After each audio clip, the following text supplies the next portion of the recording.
सच्चाई की जीत हुई है, लेकिन अरविंद केजरीवाल को बड़ी राहत दी गई है।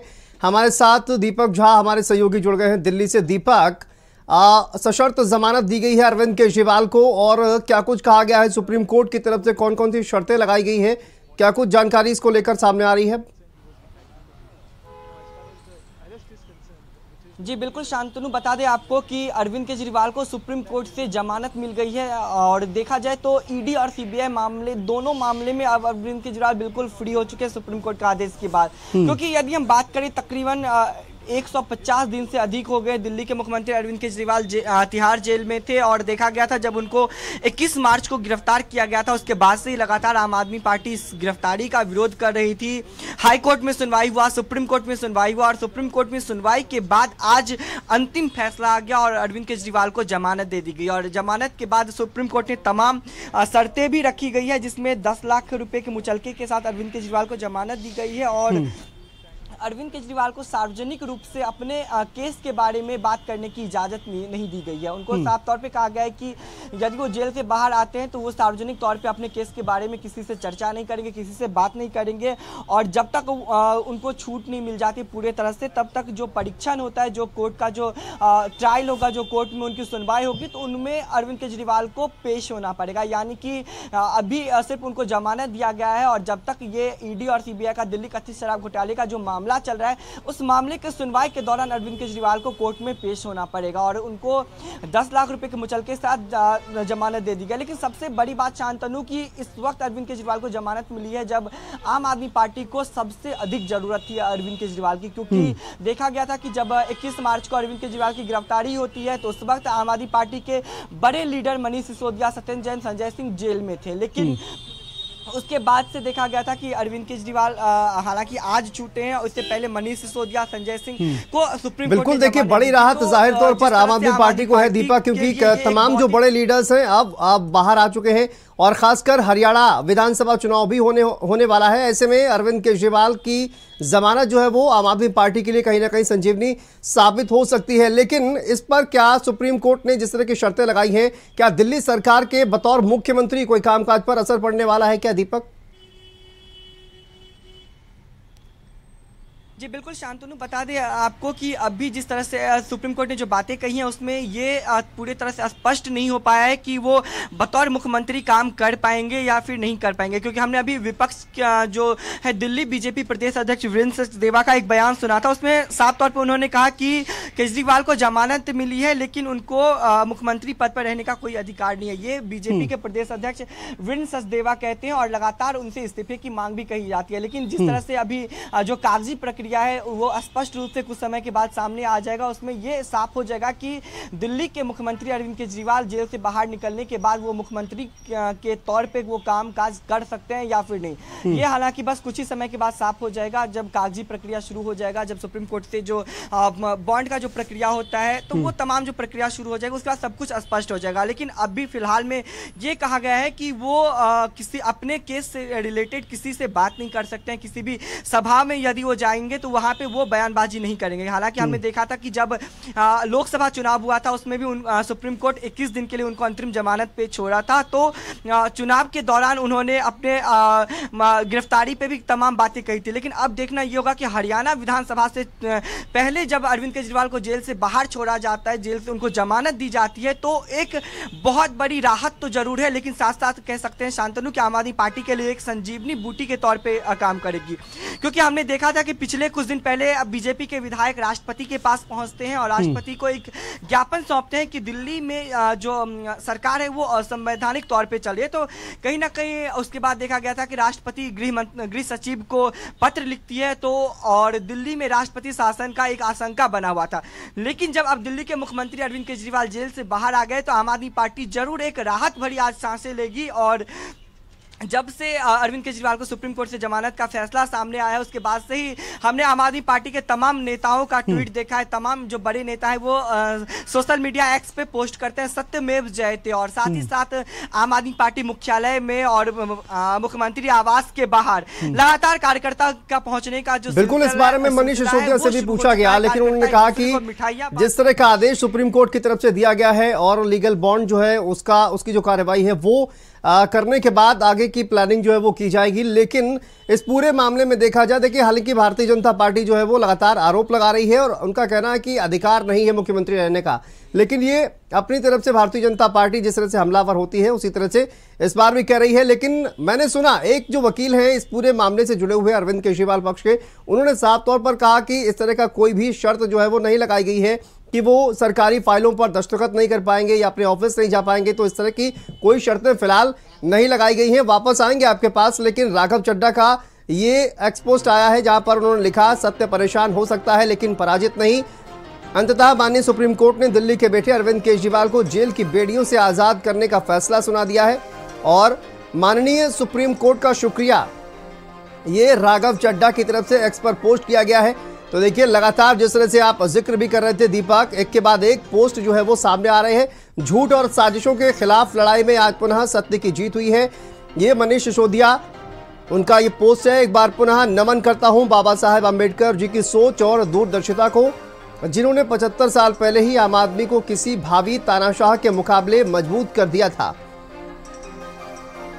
और आतिशी उनकी तरफ से भी एक्स पर पोस्ट किया गया है, सत्यमेव जयते, सत्य परेशान हो सकता है पराजित नहीं। तो अरविंद केजरीवाल को सुप्रीम कोर्ट से जमानत मिलने के बाद आम आदमी पार्टी के नेताओं की एक के बाद एक ये पोस्ट देखिए सोशल मीडिया पर सामने आ रही है और आप ये देखिए, सत्यमेव जयते, सच्चाई की जीत, मनीष सिसोदिया कहते हुए और सुप्रीम कोर्ट का शुक्रिया राघव चड्ढा करते हुए। तो दीपक देखिए, एक कहा जाए कि बड़ी राहत जो है वो आम आदमी पार्टी को, अरविंद केजरीवाल को, ऐसे में जबकि हरियाणा में विधानसभा चुनाव होने वाले हैं, लेकिन सुप्रीम कोर्ट में जिस तरह से सुनवाई हुई है, 2 जजों की बेंच थी जो कि मामले की सुनवाई कर रही थी दीपक, लेकिन दोनों ही जजों की जो राय है वो अलग अलग है। एक तरफ जस्टिस सूर्यकांत कह रहे हैं कि नियमों के तहत गिरफ्तारी हुई है, गिरफ्तारी अवैध नहीं है, तो वहीं पर जो दूसरे जज हैं उनका ये कहना है कि ये जो गिरफ्तारी है वो वैध नहीं है। तो दोनों की राय जो है वो अलग अलग नजर आ रही है। इस पर क्या जानकारी है?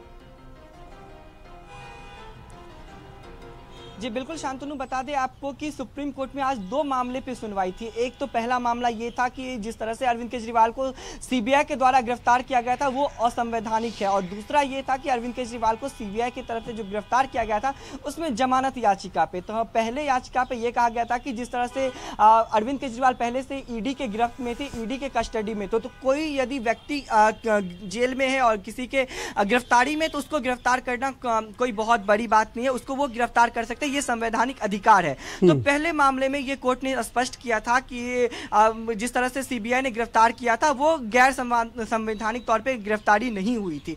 अब वही दूसरे जमानत याचिका मामले में स्पष्ट ये किया गया था कि यदि हम किसी से पूछताछ करते हैं, और सीबीआई को कई दौर के मौके भी दिए गए थे, हमने देखा था ईडी के दौरान भी तमाम बातें रखी गई थी, ईडी से चार्जशीट के लिए बातें कही थी, उनको नोटिस भी जारी किया गया था और खास करके सबूतों का बात किया गया था। हालांकि ईडी लगातार विधानसभा चुनावों का हवाला देते हुए कह रही थी कि ये जो 100 करोड़ का दिल्ली का शराब घोटाला हुआ है वो गोवा विधानसभा में हुआ था। हालांकि विजय नायर की भी गिरफ्तारी हुई थी और विजय नायर को भी सुप्रीम कोर्ट से अंतरिम जमानत दे दी गई थी। तो कहीं ना कहीं जिस तरह से लगातार ईडी और सीबीआई के बारे में जो बातें कही जा रही थी, और आम आदमी पार्टी का जिक्र करें शांतनु, तो जब से गिरफ्तारी हुई है और जब से ईडी और सीबीआई का शिकंजा आम आदमी पार्टी पे शुरू हुआ है, तब से लगातार आम आदमी पार्टी इसका विरोध कर रही थी और तमाम बातें भी कह रही थी। लेकिन जब आज सुप्रीम कोर्ट से अरविंद केजरीवाल को जमानत दिया गया है, उसके बाद से लगातार हम देख रहे हैं कि सोशल मीडिया एक्स पे आम चलिए दीपक वापस आएंगे, आप हमारे साथ बने रहिए। फिलहाल बताते हैं सुप्रीम कोर्ट ने पूरी सुनवाई में क्या कुछ कहा है। देखिए, सार्वजनिक तौर पर टिप्पणी नहीं करेंगे, सुप्रीम कोर्ट की तरफ से कहा गया है। अरविंद केजरीवाल को जमानत देते वक्त गवाहों से संपर्क नहीं करेंगे अरविंद केजरीवाल, और केजरीवाल को ट्रायल कोर्ट में भी पेश होना होगा। तो सुनवाई में बड़ी बातें सुप्रीम कोर्ट की तरफ से कही गई हैं और सीएम दफ्तर जाने पर भी रोक है, ये सुप्रीम कोर्ट की तरफ से कहा गया। सीएम केजरीवाल सीएम दफ्तर नहीं जा सकेंगे, ये सुप्रीम कोर्ट की तरफ से कहा गया है। केजरीवाल सरकारी फाइलों पर दस्तखत नहीं कर सकेंगे। देखिए, सशर्त जमानत दी गई है अरविंद केजरीवाल को, केस को लेकर सार्वजनिक टिप्पणी नहीं करेंगे, गवाहों से संपर्क नहीं करेंगे अरविंद केजरीवाल, और साथ साथ ट्रायल कोर्ट में भी अरविंद केजरीवाल को पेश होना होगा। तो अरविंद केजरीवाल पर ये तमाम शर्तें लगाई गई हैं सुप्रीम कोर्ट की तरफ से, और सबसे बड़ी शर्त देखिए, सीएम दफ्तर जाने पर भी रोक है। अरविंद केजरीवाल सीएम दफ्तर नहीं जा सकेंगे और सरकारी फाइलों पर दस्तखत नहीं कर सकेंगे अरविंद केजरीवाल, ये एक शर्त लगाई गई है, केस को लेकर सार्वजनिक टिप्पणी भी नहीं कर पाएंगे अरविंद केजरीवाल। तो सशर्त जमानत जो है अरविंद केजरीवाल को दी गई है, गवाहों से संपर्क नहीं करेंगे, ट्रायल कोर्ट के सामने पेश होंगे और साथ साथ देश विदेश जाने के लिए भी कोर्ट की परमिशन लेनी होगी और सीएम दफ्तर जाने पर भी फिलहाल रोक जो है वो लगा दी गई है। सरकारी फाइलों पर दस्तखत नहीं करेंगे। तो ये तमाम शर्तें लगाई गई हैं सुप्रीम कोर्ट की तरफ से। आज जो पूरे मामले की सुनवाई हुई है, अरविंद केजरीवाल को हालांकि जमानत दे दी गई है और पूरी प्रक्रिया के बाद अब कहीं ना कहीं कुछ ही देर के बाद अरविंद केजरीवाल जो है वो जेल से बाहर आएंगे। देखिए, संजय सिंह आम आदमी पार्टी के राज्यसभा सांसद, उनकी तरफ से एक्स पर पोस्ट किया गया है। लोकतंत्र में तानाशाही नहीं चलेगी, झुकते हैं तानाशाह, लड़ने वाला चाहिए, मोदी की अत्याचारी हुकूमत अरविंद केजरीवाल के हौसलों को नहीं तोड़ पाई और जेल के ताले टूट गए। अरविंद केजरीवाल छूट गए, झूठ का पहाड़ गिर रहा है। ईडी, सीबीआई, बीजेपी के झूठे केस का पर्दाफाश हो चुका है। सत्यमेव जयते।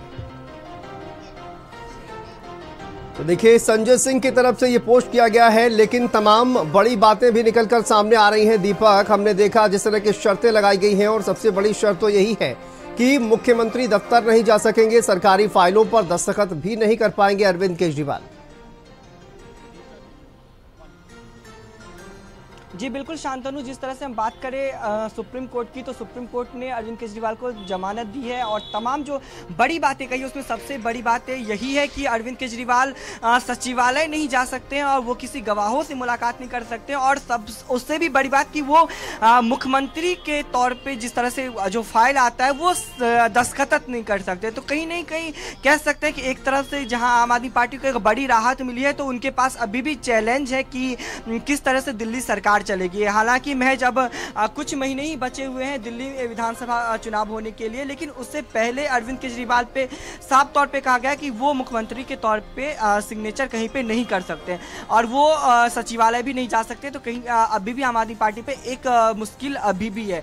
लेकिन फिलहाल अभी यही देखा जाए कि अरविंद केजरीवाल को जिस तरह से सुप्रीम कोर्ट से जमानत दी गई है, उसके बाद जो आने वाले समय में हरियाणा विधानसभा है तो उसमें खास असर इसका देखने को मिलेगा। और हमने आम आदमी पार्टी के तमाम बड़े नेताओं का ट्वीट भी देखा है, उसमें साफ तौर पे कहा गया है कि सत्य परेशान हो सकता है लेकिन पराजित नहीं। चाहे हम संजय सिंह का ट्वीट देखें, और संजय सिंह के ट्वीट में हमने देखा था कि संजय सिंह ने सीधे प्रधानमंत्री नरेंद्र मोदी को टारगेट करते हुए कहा है और जिस तरह से उसमें बातें कही गई है। फिलहाल इस पूरे मामले पर नजर बना के रखिए। बहुत बहुत शुक्रिया आपका इस तमाम जानकारी के लिए। चलिए आगे बढ़ते हैं और बात